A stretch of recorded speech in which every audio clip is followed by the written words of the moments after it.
નમસ્તે વિદ્યાર્થી મિત્રો, ગુડ મોર્નિંગ, જય મામાદેવ. કેમ છો બાળકો? મજામાં છો ને? હા વિદ્યાર્થી મિત્રો, આપણે હિન્દીમાં પાઠ 6 છે સુબહ, તેના વિશે સમજૂતી મેળવી લીધી છે. હું આશા રાખું છું કે તમને બધા વિદ્યાર્થીઓને તે પાઠ એટલે કે એક પ્રસંગ કથા છે તે વ્યવસ્થિત રીતે સમજાઈ ગઈ હશે. તો બાળકો, આજે આપણે સ્વાધ્યાય પોથીમાં પાઠ 6 લખવાની શરૂઆત કરીશું. તો બાળકો, તૈયાર છો ને તમે બધા મારી સાથે લખવા માટે? હા, તો હિન્દી સ્વાધ્યાય પોથી પેજ નંબર 31 પાઠ 6 ખોલો બધા, અને તમારે બધાએ મારી સાથે સુંદર અક્ષરે અને વ્યવસ્થિત રીતે લખવાનું છે. તો જોઈએ બાળકો, આપણે પ્રશ્ન નંબર 1, निम्नलिखित प्रत्येक प्रश्न के उत्तर के लिए दिए गए विकल्पों में से सही विकल्प चुनकर लिखे. એટલે આપણે વિકલ્પ લખીશું. પહેલા, सुबह सुबह रेशमा ने देखा कि घर के सभी लोग ए सफाई में व्यस्त है, बी बातों में व्यस्त है, सी झगड़ रहे हैं, डी प्रार्थना में व्यस्त है. બાળકો, આપણી પ્રસંગ કથામાં આવતું હતું કે સવારમાં બધા લોકો છે તે શેમાં વ્યસ્ત હતા? તો કે સફાઈ કામમાં. એટલે એ વિકલ્પ સાચો છે. આપણે બોક્સમાં લખીશું એ, અને ખાલી જગ્યા પણ આપેલી છે તેમાં આપણે લખીશું સફાઈ में व्यस्त है, सफाई में व्यस्त है. ત્યારબાદ नंबर 2, रेशमा के पांव बेजान हो गए थे क्योंकि ए वह दुर्घटना में घायल हो गई थी, बी उसे तेज बुखार आया था, सी उसे पोलियो हुआ था, डी ए और बी दोनों. तो बाळको, રેશમાને શું થયું હતું? પોલિયો. તો સી વિકલ્પ સાચો છે, માટે આપણે બોક્સમાં લખીશું સી. ત્યારબાદ જોઈએ નંબર 3, रेशमा अब कितने साल की हुई थी? ए 11, बी 12, સી 10, ડી 9. તો બાળકો, રેશમા છે તે કેટલા વર્ષની થઈ ગઈ હતી? 11. એ વિકલ્પ સાચો છે, તો આપણે બોક્સમાં લખીશું એ. ત્યારબાદ નંબર 4, रसोई घर फिर से चमचमाने लगा क्योंकि ए नया रंग लगाया था, बी नई रोशनी की थी, सी सभी वस्तु साफ करके व्यवस्थित रखी थी, डी ए और बी दोनों. तो बाळको, તેમાં શું આવશે? તો કે સભી વસ્તુ સાફ કરકે વ્યવસ્થિત રખી થી. સી ઓપ્શન સાચો છે, માટે આપણે બોક્સમાં લખીશું સી. ત્યારબાદ જોઈએ નંબર 5, बाजार से सामान कौन लेकर आया? ए रेशमा, बी दादाजी, સી પિતાજી, ડી માં. કોણ લઈ આવ્યું હતું બાળકો સામાન? રેશમા. તો એ વિકલ્પ સાચો છે, આપણે બોક્સમાં લખીશું એ. ત્યારબાદ નંબર 6, रेशमा का घर जगमगाने लगा क्योंकि ए दीपावली का त्योहार था, बी घर की सभी लाइटें चालू थी, सी सूर्य का प्रकाश उसके घर पर पड़ता था, डी ए और बी दोनों. તો બાળકો, શું કામે તેનું ઘર છે તે ઝગમગવા લાગ્યું હતું? તો કે દિવાળીનો તહેવાર હતો. તો આપણે એ વિકલ્પ સાચો છે, માટે બોક્સમાં લખીશું એ. ત્યારબાદ નંબર 7, खाली जगह अंधेरे पर उजाले की जीत का त्योहार है. ए दीपावली, बी होली, સી નાતાલ, ડી ઈદ. તમને તરત જ ખ્યાલ આવી જશે બાળકો કયો વિકલ્પ સાચો છે? એ. આપણે બોક્સમાં લખીશું એ, અને ખાલી જગ્યા આપેલી છે તો ખાલી જગ્યામાં આપણે લખીશું દીપાવલી. ખાસ ધ્યાન રાખજો બાળકો, દ અને લ બંનેને દીર્ઘ ઈ આવશે. ત્યારબાદ નંબર 8, रेशमा ने गोलू से चिल्लाकर कहा, ए जल्दी से पटाखा जलाओ, बी तुम्हारे पीछे पटाखा है, सी पटाखा मत जलाओ, डी शैतानी मत करो. શું કીધું હતું? તો કે तुम्हारे पीछे पटाखा है. બી વિકલ્પ સાચો છે, આપણે બોક્સમાં લખીશું બી. અહીંયા બાળકો આપણા વિકલ્પ એટલે કે પ્રશ્ન નંબર 1 છે તે પૂર્ણ થાય છે. હવે જોઈએ આપણે પ્રશ્ન નંબર 2, रिक्त स्थानों की पूर्ति कीजिए. रेशमा खाली जगह साल की थी तभी से उसके दोनों पैर काम नहीं करते थे. कितने साल की थी? 5. तो આપણે ખાલી જગ્યામાં લખીશું 5. પ ઉપર અર્ધચંદ્ર બિંદી આવશે બાળકો. ત્યારબાદ નંબર 2, रेशमा को माँ ने खाली जगह पर बिठा दिया. सेना ऊपर बेसाड़ी दीधी हती बाळको? तो के तेनी जे पૈડાવાળી ખુરશી હતી ને તેના ઉપર. તો આપણે અહીંયા લખવાનું છે पहिए वाली कुर्सी. તો બાળકો જગ્યા નાની છે, સમાસે નહીં, તો તમે અહીંયા બાજુમાં મારી જેમ લખશો. ખાસ જોજો, पहिए वाली कुर्सी અહીંયા લખજો બાળકો. બાજુમાં આપણને જે સ્પેસ આપેલી છે ને ત્યાં ખુરશી લખી નાખજો. અહીંયા લખશો તો તમને ઉકલશે નહીં, ખીચડો થશે, બરાબર? એટલે વાંચવામાં તમને વ્યવસ્થિત દેખાય નહીં, એટલે આપણે બાજુમાં લખીશું पहिए वाली कुर्सी. ત્યારબાદ નંબર 3, खाली जगह पर अच्छाई और खाली जगह पर सत्य की सदा जीत होती है. तो पहली खाली जगह में आवशे बाळको बुराई. बुराई पर अच्छाई और असत्य पर सत्य. असत्य पर सत्य की सदा जीत होती है. नंबर 4, रेशमा दादा दादी के साथ खाली जगह जला रही थी. रेशमा दादा दादी के साथ क्या जला रही थी? फूलझड़िया.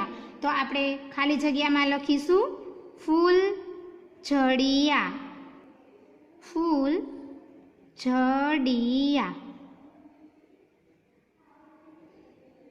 બાળકો અહીં આપણો પ્રશ્ન નંબર 2 એટલે કે ખાલી જગ્યા પૂર્ણ થાય છે. હવે જોઈએ આપણે આગળ પ્રશ્ન નંબર 3. प्रश्न नंबर 3 છે सही वाक्य के सामने राइट और गलत के सामने रोंग का निशान लगाइए. सही और गलत का निशान लगाइए. पहलू, रेशमा बहुत डरपोक लड़की थी. बाळको रेशमा छे ते डरपोक हती नहीं, तो के हिम्मतवाड़ी निडर हती. એટલે આ વિધાન કેવું થશે? ખોટું. તો આપણે ગલતની નિશાની કરવાની છે. ત્યારબાદ જોઈએ નંબર 2, माँ को हलवा बनाने के लिए जरूरी सामान चाहिए था. તેને હલવો બનાવવો હતો બાળકો? નહીં. શું બનાવવું હતું? લાડવા. તો આ વિધાન પણ કેવું છે? ખોટું. તો આપણે નિશાની કરીશું ગલતની. ત્યારબાદ નંબર 3, રેશમા गोलू के लिए टॉफी लाई थी. બાળકો રેશમા છે તે તેના ભાઈ માટે ટોફી લઈ આવી હતી. તો કે હા, આ વિધાન કેવું છે? સાચું. તો આપણે નિશાની કરીશું સહી. ત્યારબાદ नंबर 4, दीपावली के दिन श्री कृष्ण रावण को पराजित करके अयोध्या लौटे थे. बाळको श्री कृष्ण भगवान आव्या हता के श्री राम? हाँ, श्री राम. तो आ विधान केवुं छे बाळको? खोटું. तो આપણે નિશાની કરીશું ગલતની. ત્યારબાદ જોઈએ નંબર 5, रेशमा जिंदादिली और परिश्रम से अपना जीवन जी रही थी. आ विधान केवुं छे बाळको? साचું. तो આપણે નિશાની કરીશું સહીની. અહીંયા બાળકો આપણો પ્રશ્ન નંબર 3 છે તે કમ્પ્લીટ થાય છે. હવે પ્રશ્ન નંબર 4 છે જે પ્રશ્ન જવાબ લખવાનો તે આપણે બોર્ડ ઉપર જોઈશું બાળકો. વિદ્યાર્થી મિત્રો, આપણે પાઠ 6 ની અંદર પ્રશ્ન નંબર 3 સુધી લખી લીધું છે. હવે જોઈએ પ્રશ્ન 4, એક દો વાક્ય में उत्तर लिखिए. બાળકો તમારે સ્વાધ્યાય પોથીમાં પેજ નંબર 32 ઉપર પ્રશ્ન 4 છે તેના જવાબ લખીશું આપણે. જોઈએ પ્રશ્ન નંબર 1, રેશમા ने मां से क्या शिकायत की. બાળકો સુંદર અક્ષરે અને વ્યવસ્થિત રીતે તમારે જોઈને સ્વાધ્યાય પોથીની અંદર લખવાનું છે. રેશમા ने मां से क्या शिकायत की તેનો જવાબ લખીએ આપણે. રેશમા ने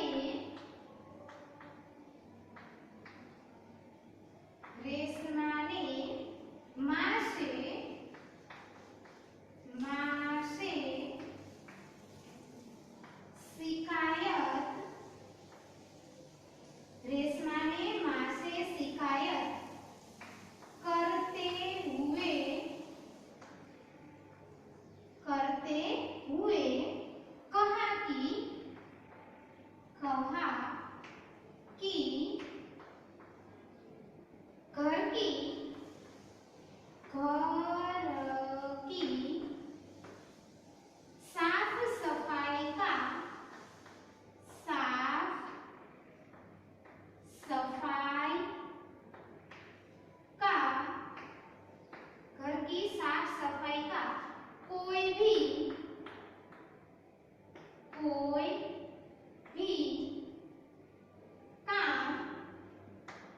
कोई भी काम उसे क्यों नहीं सौंपा गया, क्यों नहीं सौंपा गया। घर की साफ सफाई का कोई भी काम उसे क्यों नहीं सौंपा गया તે પૂછે છે એટલે ક્વેશ્ચન માર્ક આવશે બાળકો અને કોમા આપણે પૂરા કરીશું। આ હતો આપણો પ્રશ્ન નંબર 1। હવે જોઈએ પ્રશ્ન નંબર 2। રેશમા अपना जीवन किस तरह जी रही थी। તેનો જવાબ લખીએ બાળકો આપણે। રેશમા अपना जीवन, रेशमा अपना जीवन परिश्रम और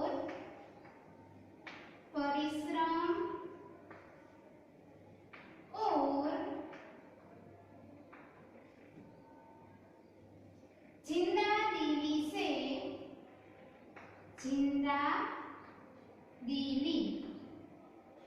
परिश्रम और जिंदादिली से जी रही थी, जी रही थी। रेशमा अपना जीवन परिश्रम और जिंदादिली से जी रही थी। ત્યારબાદનો નંબર 3 જોઈએ આપણે। રેશમા किसकी आंखों का तारा है। તેનો જવાબ લખીએ બાળકો આપણે। रेशमा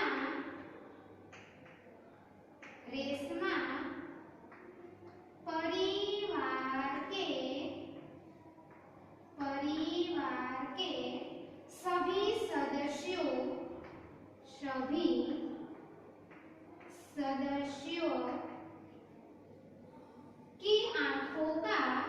सदस्यों की आंखों का तारा है, आंखों का तारा है। रेशमा परिवार के सभी सदस्यों की आंखों का तारा है।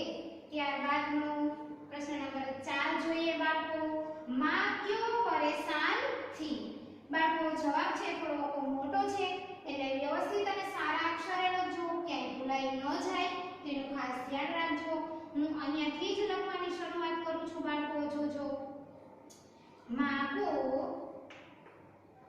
मां को लड्डू बनाने के लिए, लड्डू बनाने के लिए, मां को लड्डू बनाने के लिए बाजार से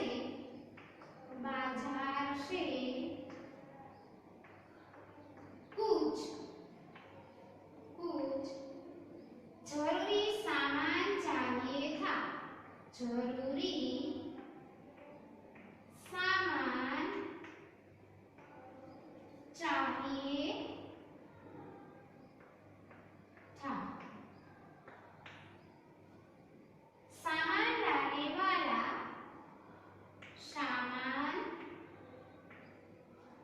लाने वाला, सामान लाने वाला घर में कोई नहीं था, कोई नहीं था, इसलिए मां परेशान थी, इसलिए मां परेशान थी।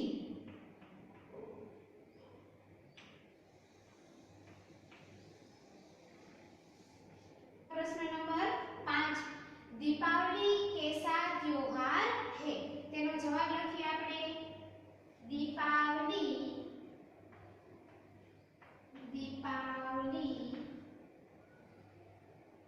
अंधेरे पर, अंधेरे पर अर्धचंद्र बिंदी આવશે બાળકો।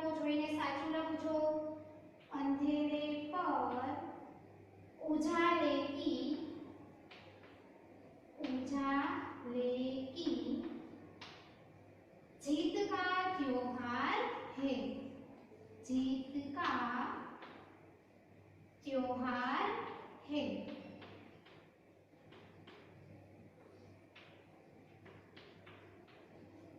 હવે જોઈએ પ્રશ્ન નંબર 6। गोलू अपने दोस्तों के साथ क्या करने में मग्न हो गया। गोलू अपने दोस्तों के साथ क्या करता था। હવે તેનો જવાબ લખીએ બાળકો આપણે। गोलू ल ने दीर्घावाળો આવશે બાળકો જોજો। गोलू अपने दोस्तों के साथ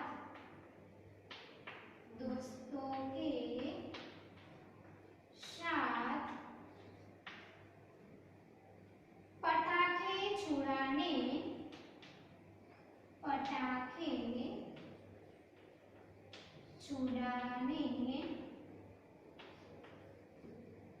मग्न हो गया। पटाखे छुड़ाने में मग्न हो गया।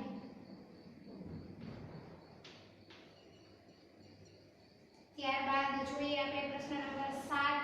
रेशमा हर सुबह अपने काम में कैसे छूट जाती है। તેનો જવાબ લખીએ બાળકો। रेशमा हर सुबह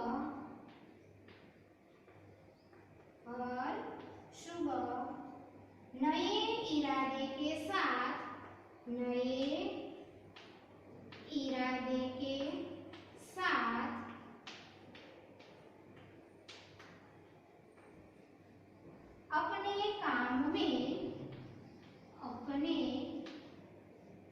अपने काम में छूट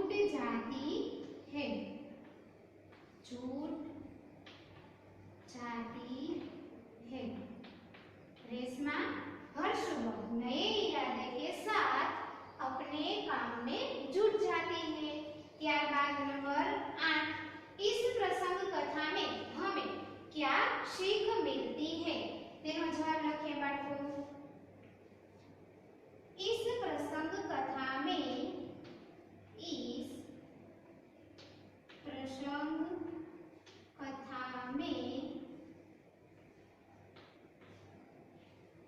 हमें सीख मिलती है।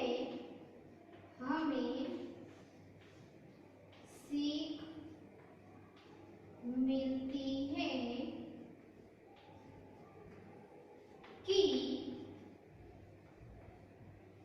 हमें कभी भी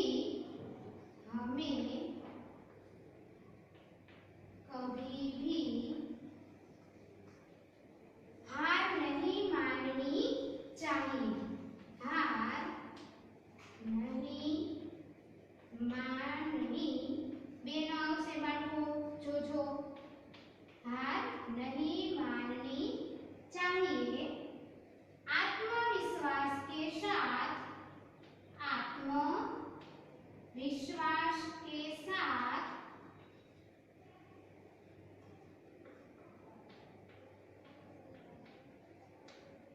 आत्मविश्वास के साथ आगे बढ़ना चाहिए।